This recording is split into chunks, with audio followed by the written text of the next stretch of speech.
আজকের গল্প বিভূতিভূষণ বন্দ্যোপাধ্যায়ের লেখা ভৌতিক পালঙ্ক। বিভূতিভূষণ বন্দ্যোপাধ্যায় ছিলেন একজন জনপ্রিয় ভারতীয় বাঙালি কথাসাহিত্যিক। তাঁর জন্ম হয়েছিল 1894 সালের 12 সেপ্টেম্বর। তিনি মূলত উপন্যাস ও ছোট গল্প লিখে খ্যাতি অর্জন করেন। পথের পাঁচালী, অপরাজিত, আরণ্যক, চাঁদের পাহাড় তার সবচেয়ে বেশি পরিচিত উপন্যাস। শুরু হচ্ছে আজকের গল্প ভৌতিক পালঙ্ক। কণ্ঠে গৌতম, দুর্বা ও সংহিতা। অনেকদিন পর সতীশের সঙ্গে দেখা। বেচারা হন্ততন্ত হয়ে ভিড় ঠেলে বিকেলবেলা বেল্টিং স্ট্রিটের বাঁ দিকের ফুটপাথ দিয়ে উত্তর মুখে চলছিল। সবে মাত্র সমস্ত অফিসে ছুটি হয়েছে। শীতকাল, আধো অন্ধকার, আধো আলোয় সারা পথ ছেয়ে আছে। ক্লান্ত দেহে ছ্যাঁকড়া গাড়ির মতো ধীরে ধীরে পথ ভেদ করে চলছিলাম। সহসা সতীশের জামাটা চেপে ধরে চিৎকার করে উঠলাম, আরে সতীশ যে! সতীশ সবিস্ময়ে আমার পানে চেয়ে বলে উঠল, খগেন, বাই গড, আমি তোমাকেই খুঁজছিলাম। বললাম, তার প্রমাণ আমাকে ধাক্কা দিয়ে তুমি চলে গেছিলে আরেকটু হলে। ভাগ্যিস ডাকলাম। সরি, আমি এখন বিশেষ ব্যস্ত। তা তো বুঝতেই পারছি। তা কোথায় চলেছ শুনি? তোমাকেও আমার সঙ্গে যেতে হবে। বেশি দূর নয়, যাবার পথে সব বলবো। আশ্চর্য, না বললে শুনবো না, জোর করে নিয়ে যাব। ছেলেবেলা থেকে সতীশকে চিনি। কথা অনুযায়ী সে কাজ করে। তার শরীরে কিছু বল থাকায় প্রায় ক্ষেত্রেই সে বল প্রয়োগ করে স্বার্থ সিদ্ধি করতে ভোলে না। অগত্যা তার সঙ্গে যেতে হলো। তার গন্তব্যস্থল খুব নিকটেই ছিল এবং সে তার উদ্দেশ্য খুব সংক্ষেপেই ব্যক্ত করল। সেদিন সকালে খবরের কাগজে বেচা কেনার কলমে একটা বিজ্ঞাপন ছিল। একটি অতি আধুনিক এবং রহস্যজনক চীনা দেশীয় খাট অধিক মূল্যদাতাকে বিক্রয় করা হইবে। জগতে ইহা অদ্বিতীয়, সুযোগ হারাইলে অনুশোচনা করিতে হইবে। 2-3 স্ট্রিট। সতীশ তার পকেট থেকে বিজ্ঞাপনটা বার করে বলল, পড়। বুঝলাম। তা এই রহস্যজনক শব্দটার অর্থ কি? আরে, এইটাই তো আমাকে ভাবিয়ে তুলেছে। কোনো হদিশ করে উঠতে পারছি না। সতীশ চলছিল রাস্তার নাম দেখতে দেখতে। হঠাৎ সে লাফিয়ে উঠল, পেয়েছি, এই গলি। সন্ধ্যার স্থিমিত আলোকে সেই গলির পানে তাকিয়ে আমার সারা শরীরে কেন জানি না এক প্রকার শিহরণ জাগল। চীনা পল্লীর চীনা আবহাওয়ায় রহস্যজনক খাট। সতীশের হাতটা ধরে বললুম, খাটে খাট নেই সতীশ, চল ফিরে যাই। আমার বাঙালি খাট বেঁচে থাকো। সতীশ প্রবল বেগে ঝাঁকুনি দিয়ে উঠল। ভীতু কোথাকার, এতটা এগিয়ে এসে ফেরা যায়? গলির মোড়ে ডান পাশে একটা নিম গাছ ভূতের মতো মাথা উঁচু করে দাঁড়িয়েছিল। ওদিকে ডাস্টবিনের মধ্য থেকে যত সব অখাদ্য কুখাদ্যের উৎকট গন্ধ ভেসে আসছে। অন্নপ্রাশনের ভাব যেন ঠিকরে বের হয়ে আসতে চাইছে। নাকে রুমাল চাপা দিয়ে পথ চলতে লাগল। একটা দমকা বাতাস বিভ্রান্ত হয়ে আচমকা দক্ষিণ দিক থেকে ভেসে এসে আমাদের শরীরে যেন আছড়ে পড়ল। মাথার ওপর দিকে কয়েকটা বাদর ডানার শব্দ করতে করতে উড়ে গেল।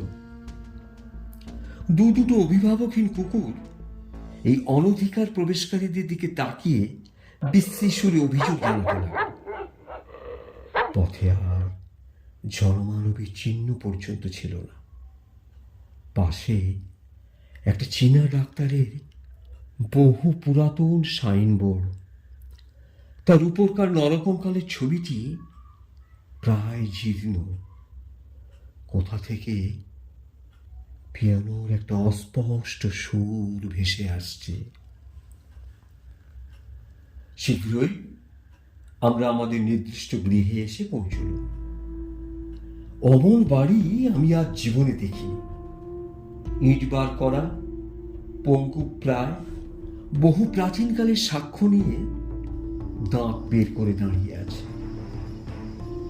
হয়তো নবাব আলীবর্দী খাঁর আমলে এই বাড়ির ভিত্তি স্থাপন করা হয়েছিল। যাই হোক, ভাঙা ফটক দিয়ে অতি সন্তর্পণে ভেতরে প্রবেশ করলাম। বাড়ির ভেতরে গিয়ে আমি অবাক হয়ে গেলাম। এত লোক এখানে কোথা থেকে এলো? যে নির্জন নিস্তব্ধ গলি আমরা পিছনে ফেলে আসলাম, সেখানে তো কারো ছায়া পর্যন্ত খুঁজে পাইনি। ভৌতিক কাণ্ড নাকি? সকলের মুখেই কৌতূহলের ছাপ বর্তমান। নানা জাতির লোক সেখানে সমবেত হয়েছে। এতগুলো লোক, কিন্তু কারো মুখে একটা কথাও নেই। ছুঁচ পড়লে পর্যন্ত তার শব্দ যেন শোনা যাবে। ঘণ্টাখানেক পর একটি বৃদ্ধ মোটা চীনা আমাদের পথ প্রদর্শন করে নিয়ে গেল। তার মাথার একটা চুলও কাঁচা ছিল না। তার সামনের ওপরে দুটি দাঁত সোনা দিয়ে বাঁধানো, আর বাঁ হাতের উল্কিতে একটা ভোজালির ছবি। সে আমাদের ইশারা করে অনেকগুলি ঘর পার করে সেই খাটের ঘরে নিয়ে গেল। বাড়িটি একটি দুর্ভেদ্য দুর্গের মতো, চারদিকে গোলক ধাঁধা। হ্যাঁ, খাট বটে। অমন খাট আমি আমার জীবনে দ্বিতীয়টি দেখিনি। খাট আমি অনেক দেখেছি, কিন্তু ঠিক ওই রকম আশ্চর্য চীনা খাট সেই প্রথম আর সেই শেষ দেখলাম।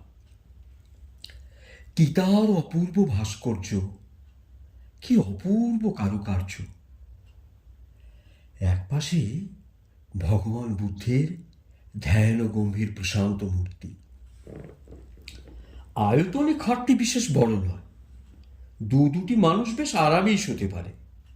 কিন্তু আশ্চর্য, সেই খাট বাড়িয়ে 10 জনের জায়গা করা যায়। দেখি চমকে গেলাম। সকলের সঙ্গে দর কষাকষি হতে লাগলো। ওই সামান্য একটা কাঠের খাটের প্রতি সকলেরই মন আকৃষ্ট হয়েছিল। কিনবার জন্য সকলের কি সেই ব্যাকুলতা! দাম হু হু করে বাড়তে লাগলো। শেষে সতীশের ভাগ্যেই ওই খাটটি জুটল 1500 টাকা। সেই খাট নিয়ে বাড়ি ফিরতে ফিরতে সতীশের প্রায় 10টা বাজল। যেই দেখলো সেই বলল, চমৎকার। সেখান থেকে খাওয়া দাওয়া করে আমি বাড়ি গেলাম। সতীশ বলল, আবার এসো, কিন্তু নেমন্তন্ন রইল। তথাস্তু বলে চলে এলাম।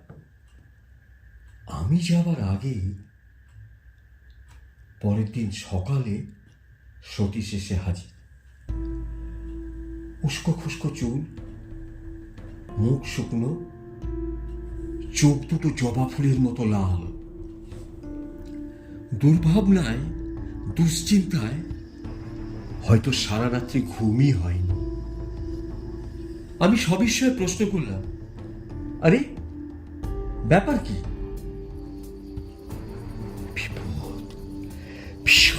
বিপদ! সতীশের গলা দিয়ে স্বর বের হচ্ছে না। কিসের বিপদ? সেই খাট, সেই খাট!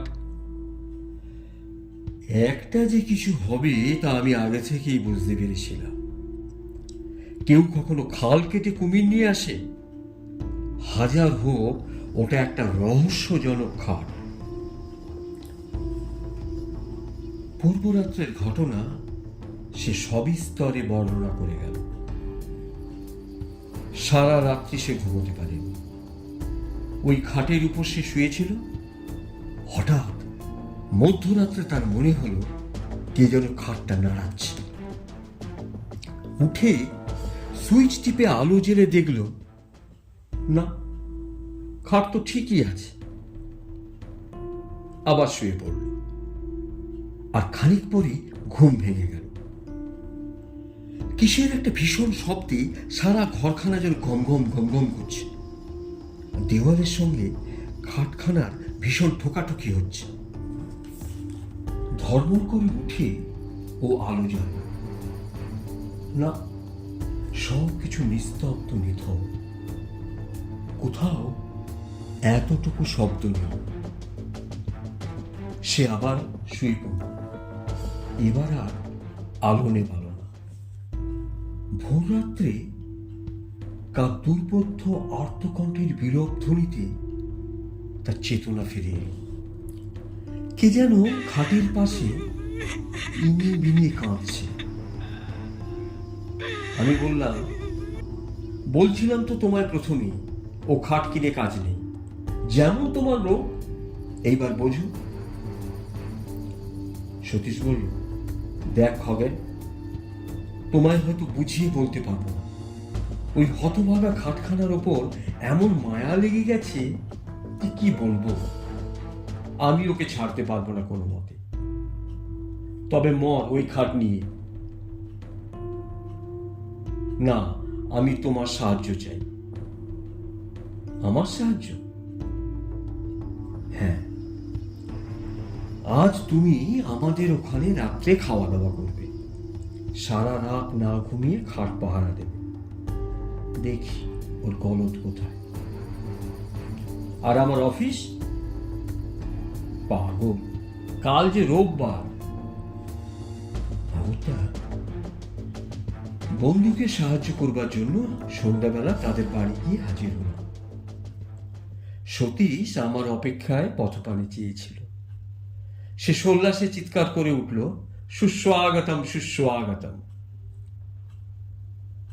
তারপর আর কোনো গন্ডগোল হয়নি তো?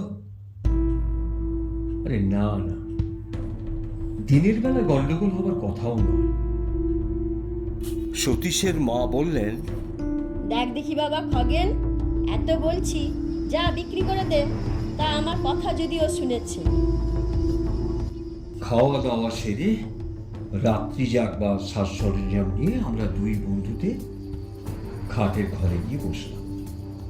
আমার হাতে দীনেন রায়ের ডিটেকটিভ উপন্যাস, আর সতীশের হাতে হেলথ অ্যান্ড হাইজিন। রাত্রি ক্রমে বাড়তে লাগলো। ঠিক হলো, আগে সতীশ ঘুমবে আর আমি জাগব। তারপর সতীশ জাগবে আর আমি ঘুমব। বইখানা খুলে আমি বসে রইলাম। পড়তে পারলাম না একটি অক্ষর। এক দৃষ্টিতে তাকিয়ে রইলাম। চারিদিকে কান খাড়া করে বসে রইল ভয়ে ভয়ে। এতটুকু শব্দেও কোথা থেকে যেন চমকে উঠছিলাম। ওই বুঝি অপদেবতা আমার গলাটা টিপে ধরে। কাদের বাড়িতে সুর করে দুটো বেজে গেল। হঠাৎ মনে হলো কে যেন বাইরের বারান্দায় চলে বেড়াচ্ছে। তার পদশব্দ বেশ স্পষ্ট হলো। আমার সারা শরীরে দোলা দিয়ে উঠল, লোমগুলো খাড়া হয়ে উঠল। হঠাৎ সশব্দে খোলা জানলাটা বন্ধ হয়ে গেল। মুহূর্তে বোধ হলো আমি যেন শূন্যে উঠে গেছি, আমার জ্ঞান যেন লোপ পেয়ে গেছে। আমি মৃত না জীবিত তাও ঘোর সন্দেহের বিষয় হয়ে উঠল। আমি সভয়ে ডেকে উঠলাম, সতীশ, সতীশ। সতীশ ধর্মর করে উঠে বসল। ব্যাপার কি খগেন, কি ব্যাপার? ভয়ে বিস্ময়ে আমার মুখ থেকে কথা বেরোতে যাচ্ছে না। সতীশ আমার দু কাঁধে হাত দিয়ে নাড়া দিয়ে ডাকলো, খগেন, খগেন। আমি আঙুল দিয়ে কপালের ঘাম মুছে বললাম, উফ,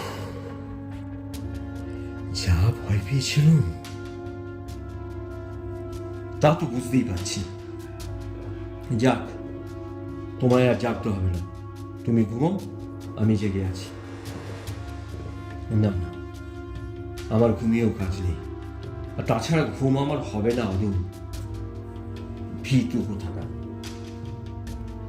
তারপর ভীতু আমি ও সতীশ দেওয়ালে ঠেসান দিয়ে বসে রইল। আমরা দুজনেই নিঃশব্দে জেগে রইল, কেউ একটিও কথা কইলাম না। আমি খোলা জানলা দিয়ে বাইরের টুকরো আকাশের পানে এক দৃষ্টি তাকিয়ে রইল। অসংখ্য তারকা মিটমিট করে জ্বলছিল। বোধ হলো তারা যেন আমাদের বিপদে ফিক ফিক করে হাসছে। আমরা চুপটি করে বসে আছি। এমন সময় হঠাৎ ইলেকট্রিকের আলো দপ করে নিভে গেল। আমরা সমস্বরে বলে উঠলাম, কে কে? বোধ হলো কে যেন মেন সুইচ বন্ধ করে দিয়েছে। হঠাৎ এক উৎকট হাসিতে সারা ঘর ভরে উঠল।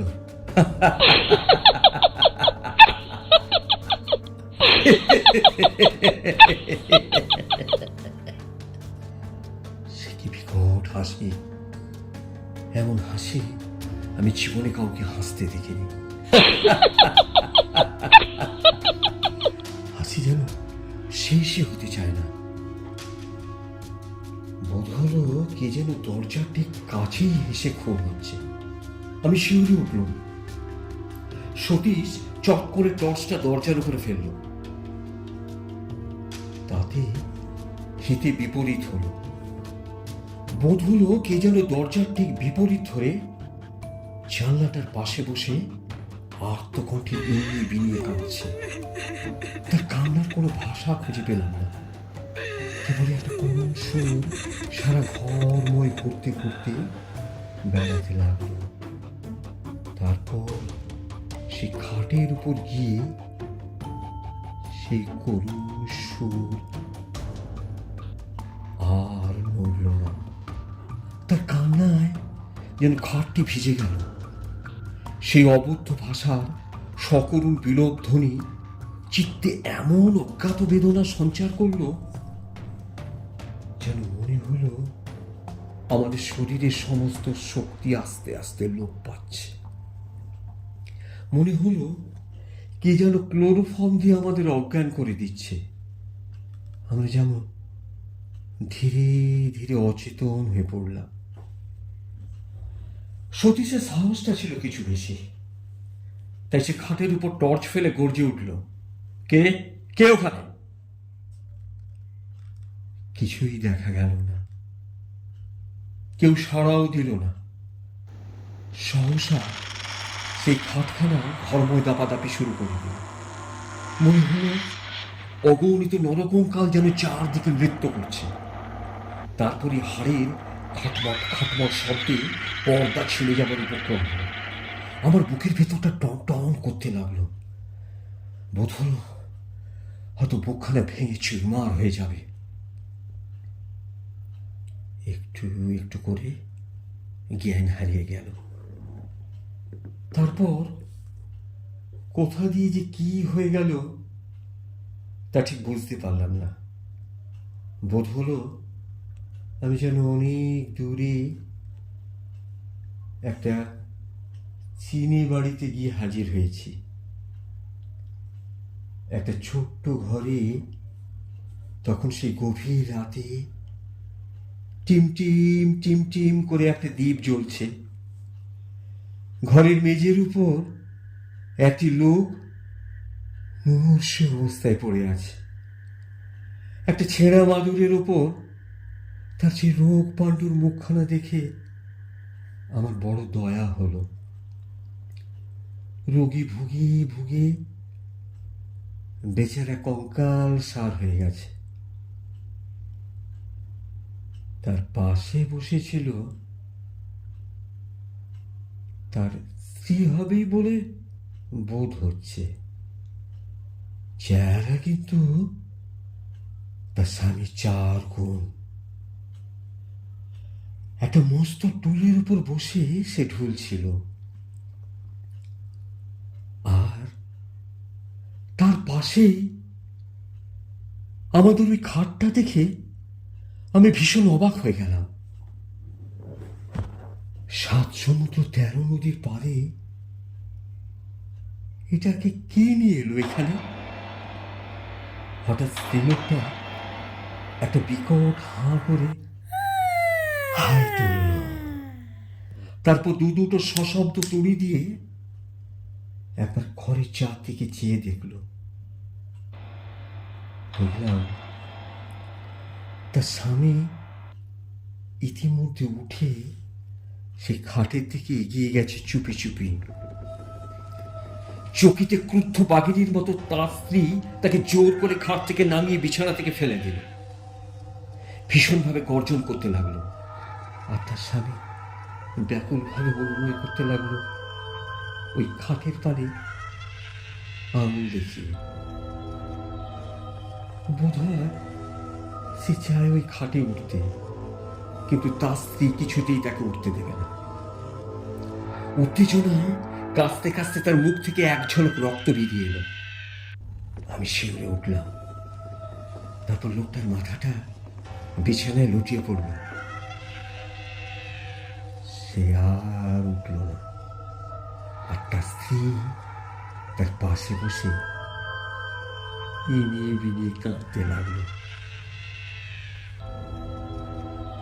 যখন জ্ঞান ফিরল, দেখলাম ভোরের আলোয় চারদিক ভরে গেছে। দেখলাম সতীশের মা আমার চোখে মুখে জলের ছিটে দিচ্ছে। তিনি আমার জ্ঞান ফিরে আসতে দেখে বললেন, খগেন, বাবা খগেন। আমি বললাম, আমি কোথায়? নিচের ঘরে। সতীশ কোথায়? সতীশের এখনো জ্ঞান হয়নি। তারপর শুনলাম রাত্রি 4টে নাগাদ আমরা নাকি দুজনে সদর দরজায় এসে মাটিতে পড়ে গিয়ে গো গো করতে থাকি। সতীশের মা বাইরে এসে এই অবস্থা দেখে চিৎকার করে কাঁদতে আরম্ভ করে দেয়। পাক্কা 3 ঘন্টা তদারক করার পর আমাদের জ্ঞান হয়। ডাক্তার এসে বলে গেছে ভয়ের কোনো কারণ নেই, একটা সাডেন শক আর কি। জ্ঞান হলে একটু ব্রোমাইড দিলেই সব ঠিক হয়ে যাবে। সতীশের জ্ঞান হতে সেও সেই আমারই মতো অবিকল উদ্ভট সুরে কথা বলে গেল। আমি বিস্ময়ে সকলের পানে তাকিয়ে রইল। সতীশের মা বললেন, আগে ওই সর্বনেশে খাটটা বিদায় কর বাবা। খাট বিক্রির একটা বিজ্ঞাপন দেয়া হলো। পরের দিন বিকালে অসংখ্য লোকে বাড়িটা ছেয়ে গেল। খাটটা বিক্রি হলো শেষ পর্যন্ত 2000 টাকা। এক ইহুদি সেটা কিনে নিয়ে গেল। যাক, মাঝখান থেকে কিছু লাভ হলো। বিক্রি না হলে শেষ পর্যন্ত ওটা হয়তো বিলিয়েই দেওয়া হতো। এখনো মাঝে মাঝে সেই রহস্যজনক খাটের কথা ভাবি। এক একবার মনে হয় সেটা এখন কার কাছে আছে একবার খোঁজ করি। সেই অতৃপ্ত আত্মা যাকে তার দুর্দান্ত স্ত্রী কোনো ক্রমেই ব্যাধির ভয়ে খাটের উপর জীবিত অবস্থায় শুতে দেয়নি, সে কি আজ তৃপ্ত হয়েছে? না এখনো সে ওই খাটের পেছনে প্রতি রাত্রে ঘুরে ঘুরে মরে, কাউকে ওর উপর শুতে দেবে না বলে? শেষ হলো আজকের গল্প বিভূতিভূষণ বন্দ্যোপাধ্যায়ের লেখা ভৌতিক পালঙ্ক। আজকের গল্পটি ভালো লাগলে লাইক, শেয়ার ও সাবস্ক্রাইব দিয়ে সাঁঝবেলার গপ্পের পাশে থাকবেন।